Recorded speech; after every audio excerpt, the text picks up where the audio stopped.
Hi everyone, want to turn your photos into a reel fast and easy? Here's how to use Facebook's auto reel generator directly from your post.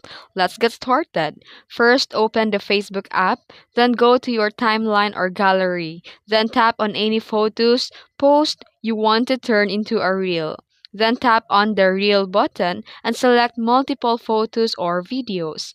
Facebook will automatically generate a reel using your selections. You can change the music, layout, or timing, or just keep Facebook default version. It's quick, smooth, and looks professional. And once you're happy, tap next and add caption if you like, and hit post.